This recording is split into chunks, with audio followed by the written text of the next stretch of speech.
এই ভরত, কাল বসবি তো? হ্যাঁ দাদা, কেন বসবো না? কাল কি আছে?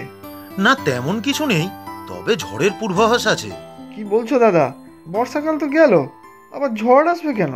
ও কিছু না, এই ঝড় সেই ঝড় না, তবে আমার ঘরে আসবে। দেবো নাকি ফুচকা প্যাকেটে ভরে দিদির জন্য? না না, আজ থাক, কাল বিকেলে একবার আমার বাড়ি যেতে পারবি? বিশেষ এক অতিথি আসবে। ফুচকা খাওয়াতে হবে তো? চলে যাব 5টার সময়, এখানে তো 6টার থেকে বসি। আচ্ছা ঠিক আছে, মনে থাকে যেন, না হলে আমার কপালে দুর্ভোগ আছে। না গো দাদা, ভুলবো কেন? দিদির জন্যই তো আমার ব্যবসাটা জমেছে এখানে। এই নাও, কটা ফুচকা দিয়ে দিলাম। আচ্ছা ঠিক আছে, কাল একবারে হিসেব করে টাকা দিয়ে দেবো। এই কটার টাকা আর দিতে হবে না, আমি তো দিলাম দিদিকে খাওয়ার জন্য। বেশ, কাল বিকেল 5টা। কি গো, সবকিছু মনে করে করা হলো তো? কাল সকাল সকালই কিন্তু রূপা চলে আসবে। হ্যাঁ সবই তো হলো, তবে তোমার বোনটা তো পুরো মা মনসা, কখন যে ফোঁস করে উঠবে তা কে জানে। ছোটবেলা থেকেই তো এই রকম। এমনিতে সব ভালো, সবার জন্য কত দয়া মায়া, কিন্তু হঠাৎ করেই মাথাটা গরম করে ফেলে। তখন আর তার দিক বেদিক জ্ঞান থাকে না, তবে মন থেকে খারাপ নয়। যাক, ফুচকা পেলে দেখবে কত খুশি হবে। খুব ভালো খায় ফুচকা। দেখি কাল কত ফুচকা খেতে পারে। ভরতকে বলেছি রাস্তায় বসার আগে আমাদের এখানে একবার আসবে। শোনো না, কাল একটু দই এনে দিও তো। রূপা আবার দই ফুচকা ভালো খায়। ভরত তো বাড়িতেই আসবে, কতগুলো আমি দই ফুচকা বানিয়ে দেব। সে আমি দই এনে দেবো, তারপর কি করবে তা তোমরা বোঝো। আমি ফুচকা খাইও না, তাই ও ব্যাপারে জানতেও চাই না। সেটাই তো আমার দুঃখ গো, সারা জীবনে ফুচকার মাহাত্ম্যটাই আর বুঝলে না। আচ্ছা, এবার তাড়াতাড়ি শুয়ে পড়ো, কাল সকালেই তো হয়তো তোমার ঘুম ভাঙবে। জামাইবাবু মানে জাম্বু ডাকে।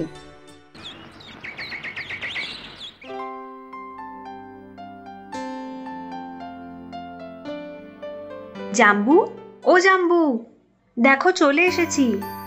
এই রে, রূপা চলে এসেছে মনে হচ্ছে। ও জাম্বু। ইস, দীপাটা যে কি সকালে ডেকে দিতে বলেছিলাম। ও জাম্বু, বাইরে এসো, সেই কখন থেকে ডাকছি। আরে আসছি রে। আয় রূপা, ঘরে আয়। জাম্বু কোথায়? সেই কখন থেকে ডাকছি। তোর জাম্বুর তো ঘুমও ভাঙেনি এখনো। ছুটির দিনে তো কুম্ভকর্ণের মতো ঘুমায়। দেখো রূপা, তোমার দিদির অবস্থা দেখো, পেছনে আমার কেমন নিন্দামন্দ করে। কেমন আছো জাম্বু? কেমন আর থাকবো, যেমনটি তোমার দিদি রেখেছে। আহা, খারাপ কি আর রেখেছে? বেশ তো ঝাঁ চকচকে লাগছে, শুধু আমার দিদিকে বলা। তুই ছাড় তো তোর জাম্বুর কথা, আয় ভেতরে আয়। কি করে আসি? গৃহকর্তা তো একবারের জন্য ঘরে ঢুকতে বললো না। আচ্ছা, এই ব্যাপার বুঝি। আসুন রাজকুমারী রূপবতী রূপা দেবী।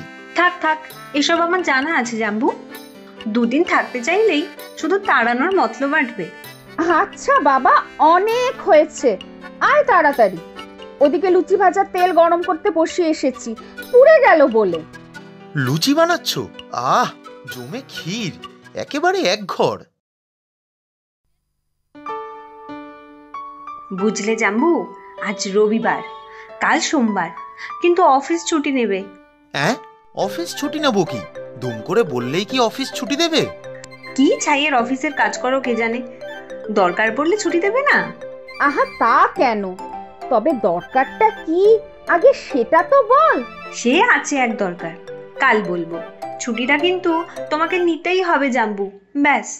ইস দীপা, অফিসটা যদি আমার শ্বশুর মশাইয়ের হতো তাহলে আর চিন্তাই ছিল না।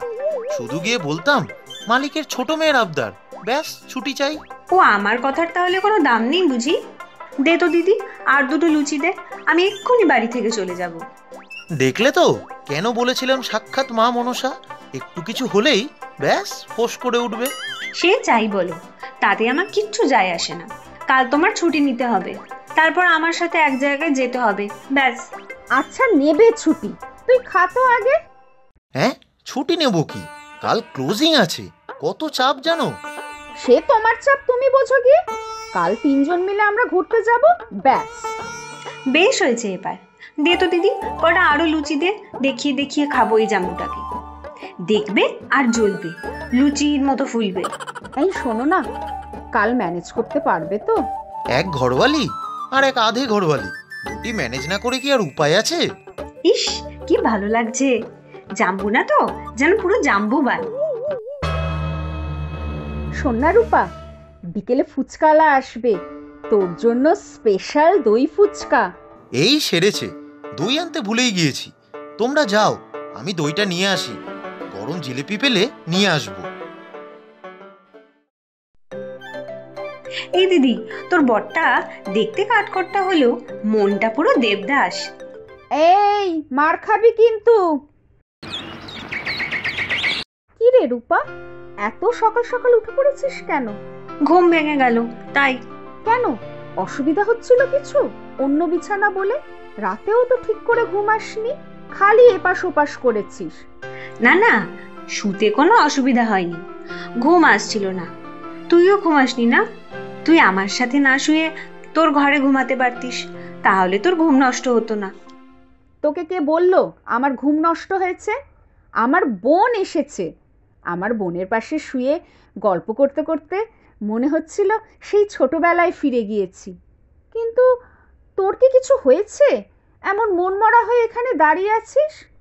না, কি হবে, তুই নিচে যা, আমাকে একটু একলা থাকতে দে, জ্বালাস না আমাকে। উফ, তোরা তো রেগে যাওয়ার কি হলো? এই জন্যই তোর জামাইবাবু তোকে মা মনসা বলে, কথায় কথায় ফোঁস করে উঠিস। যাকে কি খাবি বল? এই না না, এখন একদম কিছু মুখে দেব না।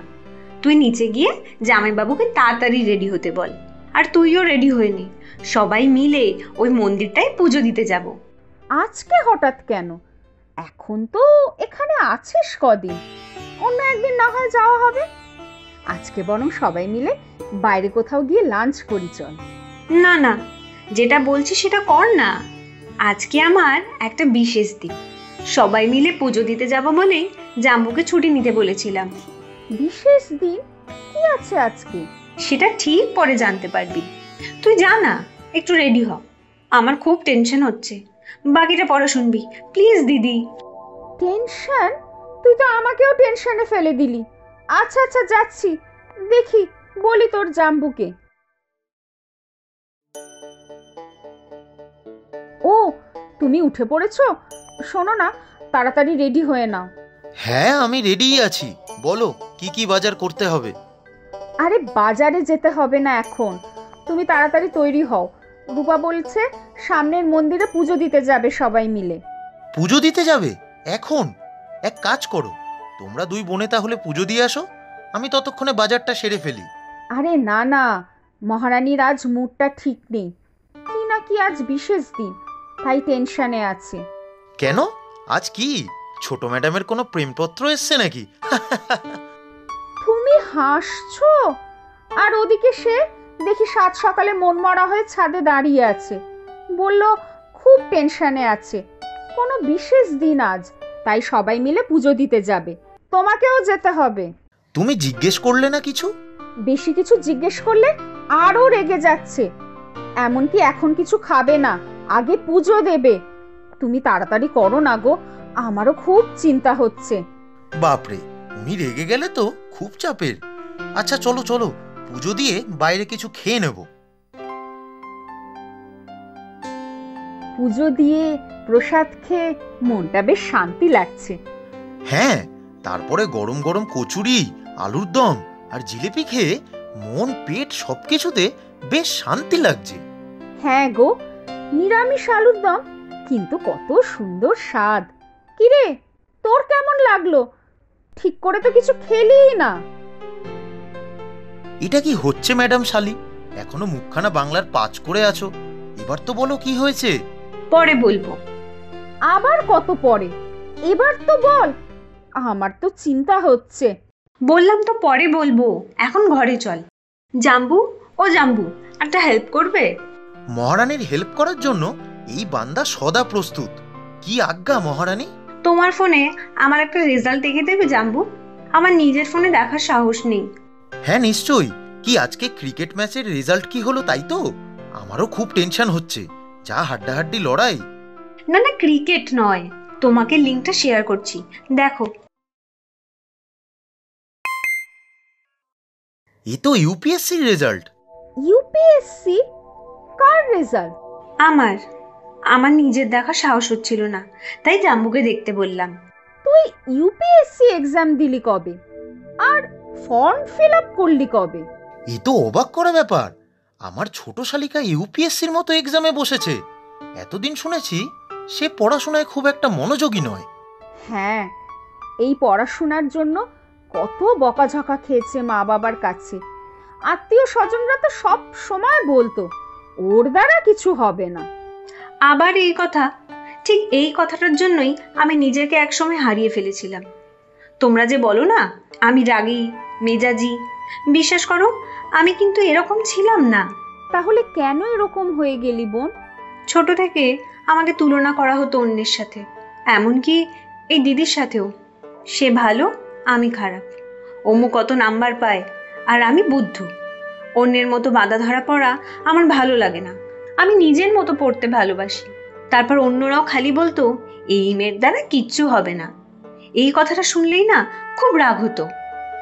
আর যেদিন থেকে বাবা মা এই কথাটাই বিশ্বাস করে নিল, তখন থেকে আমি কখন যেন পাল্টে গেলাম। সবসময় রাগ হতো, অভিমান হতো। কিন্তু আমি তো কখনো ভুল বুঝিনি। তোকে সব সময় বলেছি তোর যেটা ইচ্ছা সেটাই পড়। হ্যাঁ রে দিদি, তোর এই কথাই আমাকে ভরসা দিয়েছিল। তারপর থেকেই বাকি সব কিছুর সাথে সাথে ইউপিএসসির জন্য প্রিপারেশন নিতে থাকি। যখন মনে হয় আমি প্রস্তুত তখন ফর্ম ফিল আপ করি। কিন্তু এর আগেও একবার আমি এক্সাম দিয়েছি, পারিনি। আমি ভেঙে পড়ি খুব। আবার নিজেকে বোঝাই গিভ আপ করলে হবে না, এবারে আরও ভালো প্রিপারেশন নিই। সত্যি আমার বোনটা অনেক বড় হয়ে গেছে। তুমি দেখো না গো কি হলো রেজাল্ট। আমার বোনটা সকাল থেকে কিছু খায়নি। হ্যাঁ হ্যাঁ দেখছি।